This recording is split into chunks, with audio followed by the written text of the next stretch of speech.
The shouting wasn't what woke me. I had learned years ago to sleep through the shouting. It was just background noise. The awful soundtrack of our lives. No, what ripped me from the edge of sleep was the crash. A sharp, shattering explosion of glass from downstairs that sounded like the world was breaking apart.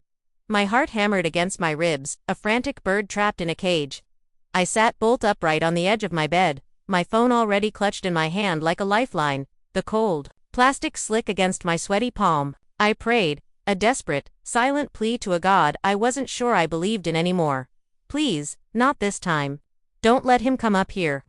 In the far corner of the room, my 8-year-old brother Lucas slept on. His small body was a tight curl under a threadbare blanket, his breathing soft and even, completely unaware of the monster stirring in our house. My prayer went unanswered. The roar from downstairs was followed by the heavy, clumsy thud of my dad's work boots on the staircase. Each step a hammer blow counting down my final seconds of peace. My bedroom door didn't open. It flew inward, slamming against the wall with a crack that made me flinch. And there he was. There you are, he snarled. He filled the doorway, a terrifying silhouette against the dim hallway light. The stench of whiskey rolled off him in waves, so thick I could almost taste it. His face was a bloated, angry red, and his eyes were bloodshot and wild, fixing on me with a terrifying intensity. I pushed myself to my feet, my movements slow and careful as if trying not to startle a predator. The cold plaster of the wall pressed against my back. I didn't do anything, I whispered, the words feeling fragile and useless in the charged air. He sneered, a twisted, ugly motion of his lips as he stomped into the room. You never do. That's the whole problem, isn't it? Always useless. Always taking. He was closer now, so close I could see the broken blood vessels in his eyes. He jabbed a thick finger hard into my chest, right on my breastbone. You're just dead weight. His voice climbed with every word, escalating into a shout that filled the small room. Dad, please, I started, but the words were stolen from me. His fist came out of nowhere, a blur of motion that connected with my side. The air exploded out of my lungs in a choked gasp. I stumbled sideways, my hand flying to my ribs as a blinding, electric pain shot through my entire body. I was still fighting for a breath, my vision swimming with black spots, when his hand clamped down on my arm like a vice, yanking me forward. You think you can just sit up here while everyone else works their fingers to the bone for this family? He roared, hot spit flying from his lips and hitting my face. You think you get to eat the food I buy and live under my roof and give nothing back? I tried to pull away, to scramble back, but my back was already against the dresser. There was nowhere to run. Another blow landed, lower this time, a sickening thud against the bottom of my rib cage. I felt it before I heard it, a deep, grating crack from within my own body. The strength vanished from my legs, and my knees gave out from under me. I crumpled to the floor. Stop.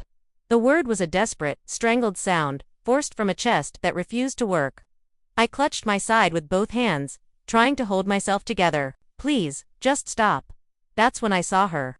My mom appeared in the doorway, a vision of casual elegance. Her silk robe was tied loosely at her waist. Her blonde hair was perfect, not a single strand out of place, as if she'd just stepped out of a salon.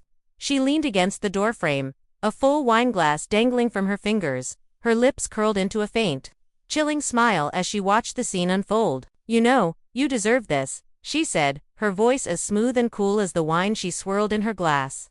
You've been nothing but a disappointment since the day you were born. I stared up at her, my vision blurred by the tears that now streamed freely down my face. A warm metallic wetness pooled at the corner of my mouth. Blood, call an ambulance, I begged, my voice cracking, breaking under the weight of the pain and her betrayal. She laughed, an actual, honest-to-God laugh, light and airy. For what? A couple of bruises. God, you are just so dramatic. My dad raised his hand again, his face a mask of fury. I scrambled backward on the floor, my shoulder hitting the hard corner of the dresser. Every single breath was agony, a fire burning inside my chest. The edges of my vision were going dark, black dots creeping in, threatening to swallow me completely. From behind me, I heard a small, terrified voice cut through the chaos. Stop, Lucas cried out. Stop hurting her. Dad whipped his head around, his glare slicing across the room to land on my little brother. Go back to bed. Lucas, he commanded. This has nothing to do with you. But Lucas didn't move. He stood by his little bed, his small body trembling, his tiny hands balled into fists at his sides. Tears streaked his pale cheeks. I tried to tell him it was okay, to tell him to run, to get out, but the words were trapped in my throat. My chest felt like it was collapsing in on itself. I heard Dad mutter a curse under his breath before he turned and stormed out of the room, leaving me in a broken heap on the floor. And then there was silence, broken only by my own ragged, shallow breathing. I tried to push myself up, but the slightest movement sent a white-hot explosion of pain through my chest. I couldn't breathe. I couldn't even manage a scream. My mom crouched down beside me, her perfectly made-up face just inches from mine. "You should have learned by now," she whispered, her voice a blade of ice. "In this house, you either fall in line, or you get crushed." She stood up, walked over to Lucas, grabbed him roughly by the wrist, and dragged him out of the room, shutting the door behind them. I don't know how long I lay there on the cold wooden floor, staring at the cracks in the ceiling as tears burned trails down my temples into my hair. It could have been minutes or hours. Time had lost all meaning. Eventually, the door creaked open, and Lucas crept back in. His small hands were shaking as he knelt beside me, his wide, brown eyes swimming with a terror that mirrored my own. "Your phone," he whispered. He had pulled it from my nightstand, and now he pressed its cool, smooth surface into my palm. Through a thick haze of pain, I managed to unlock it. My finger trembled uncontrollably as I tapped the screen 3 times. 911. "What is your emergency?" The voice on the other end was calm, steady, and worlds away from the nightmare I was in. I opened my mouth to speak, but only a broken, wheezing whisper came out. "My dad, he my ribs." The woman on the line spoke softly, her voice a lifeline in the darkness. She asked questions I could barely process, her words focused on keeping me conscious. She promised that help was on the way, but every second that ticked by felt like an eternity. I could hear Dad starting to yell again downstairs, oblivious to the call that would change everything. I clutched Lucas's tiny hand, the warmth of his skin the only thing grounding me. I didn't know what would happen when the sirens finally arrived, but I knew, with a certainty that cut through the pain, that this was not going to end the way my parents thought it would. Not this time. The distant wail of sirens grew steadily, louder, slicing through the night and the suffocating silence of the house. I lay on the hardwood floor, my breath coming in shallow, painful rasps, my hands still locked with Lucas's. "Stay with me," he whispered, his small voice cracking with fear. "Please don't leave me." I managed a weak squeeze of his hand, but words were beyond me. Downstairs, the yelling stopped abruptly. The whole house fell into an eerie quiet. Then, Dad's boots thundered up the stairs again. The door burst open, and his hulking silhouette filled the frame, his eyes wide with a new kind of fury. "What did you do?" he roared, his voice shaking with rage. "Did you call someone?" Before I could answer, flashing red and blue lights pulsed across the window, painting the room in horrifying strokes of color. Dad froze. Mom appeared behind him, her wineglass still in her hand, her face shifting from cold annoyance to genuine alarm as a firm, authoritative voice shouted from outside. Dad cursed, a low, panicked sound, and scrambled back down the stairs. Mom followed, her silk robe trailing behind her. Lucas and I huddled together as a loud, insistent pounding on the front door shook the entire house. I wanted to tell him everything would be okay, but the lie wouldn't form on my lips. I heard the front door creak open, followed by a muddle of voices, our parents' frantic excuses, and the sharp, commanding tones of police officers. Heavy boots stomped up the stairs. 2 officers appeared in my doorway, their faces grim, a paramedic right behind them. "Ma'am, try not to move," one officer said gently as the paramedic knelt at my side. "We've got you now." The paramedic's hand pressed lightly on my shoulder as she checked me over.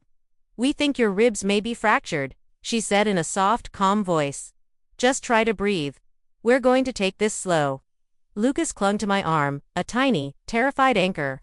Dad stood behind the officers, his face pale with rage, a vein pulsing in his temple. "This is just a misunderstanding," he said, his voice strained. "A simple family argument. We don't need police in our home." The taller officer turned to face him, his expression unreadable. "Did you hit her?" he asked, his voice flat and devoid of emotion. Dad scoffed. "She's being dramatic. Kids these days, her ribs are broken." The paramedic cut in sharply, her voice low but fierce. For the first time all night, I saw a flicker of genuine fear in my father's eyes. Mom stepped forward, her arms crossed defensively. "She's always been this way," she said smoothly, her voice laced with venom. "Trust me, she brings this on herself." The shorter officer turned to her slowly. "Ma'am, I need you to step aside." They carefully strapped me onto a stretcher. Every tiny movement sent waves of agony through me, and I had to bite my lip to keep from screaming. As they carried me down the stairs, Dad followed, shouting after us. "You don't get to call the cops on your own family. Do you hear me?" The taller officer simply blocked his path. "Sir, you need to step back." When we reached the front door, Lucas tried to follow me out, but Mom yanked him back by his wrist. "He is staying here," she snapped. Lucas cried out, his little fingers stretching toward me. "No, I want to go with her." The officer paused and crouched down to Lucas's level. "Son," he asked softly, "do you feel safe here?" Lucas shook his head, violently, fresh tears streaming down his face. The officer looked up at his partner, and in that one glance, a silent decision was made. "Sir, ma'am," he said, his voice now cold and official. "Your son will be coming with us tonight." My mother's face drained of all color. "You can't do that." "We can," the officer replied evenly. "And we are." In the ambulance, Lucas sat beside me, his small hand gripping mine so tightly his knuckles were white. The paramedic worked quietly, setting up an oxygen mask and checking my vital signs. "You're lucky," she murmured, carefully wrapping my ribs. "Another few hits like that, and one of your lungs could have collapsed." I swallowed hard, staring at the ceiling. Lucky. The word felt like it belonged to another language. At the hospital, they confirmed it. 3 broken ribs and significant internal bruising. They kept me overnight for observation. Lucas refused to leave, curling up in the hard plastic chair beside my bed, and eventually falling into an exhausted sleep. I thought someone from home might call. Mom, Dad, maybe even my older sister, Harper, who always took their side. The phone remained silent. By the second day, I stopped hoping. A social worker came to my room. "You have options," she said, her voice gentle. "Given the nature of your injuries and the situation at home, we can help you and your brother find a safe place to stay." I hesitated, "But it's our house." She leaned forward, her expression kind but firm. "A house isn't a home if it's killing you." Something inside me broke then.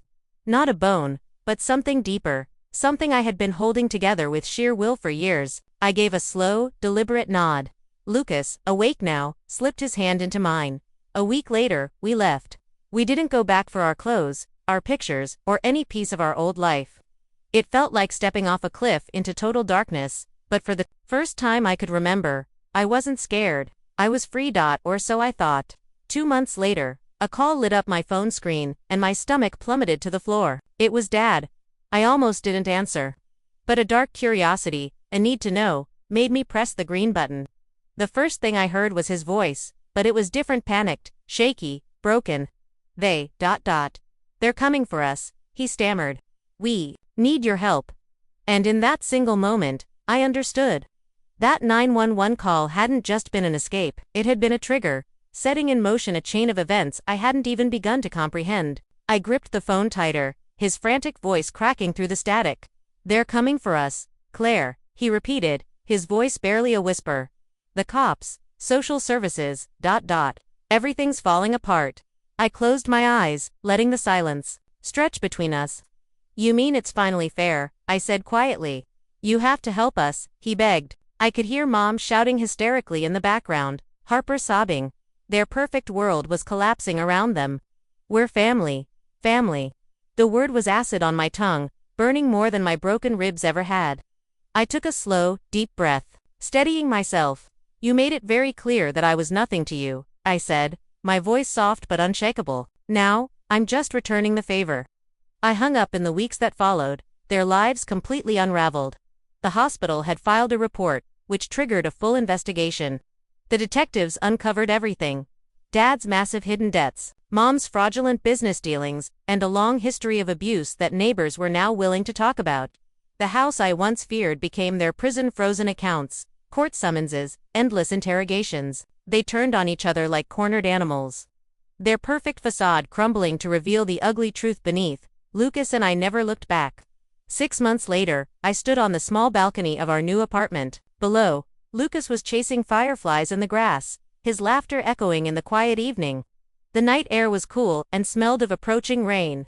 I took a deep breath, filling my lungs completely, and for the first time in my entire life, it didn't hurt. I thought about them sometimes, my parents, but not with anger or sadness.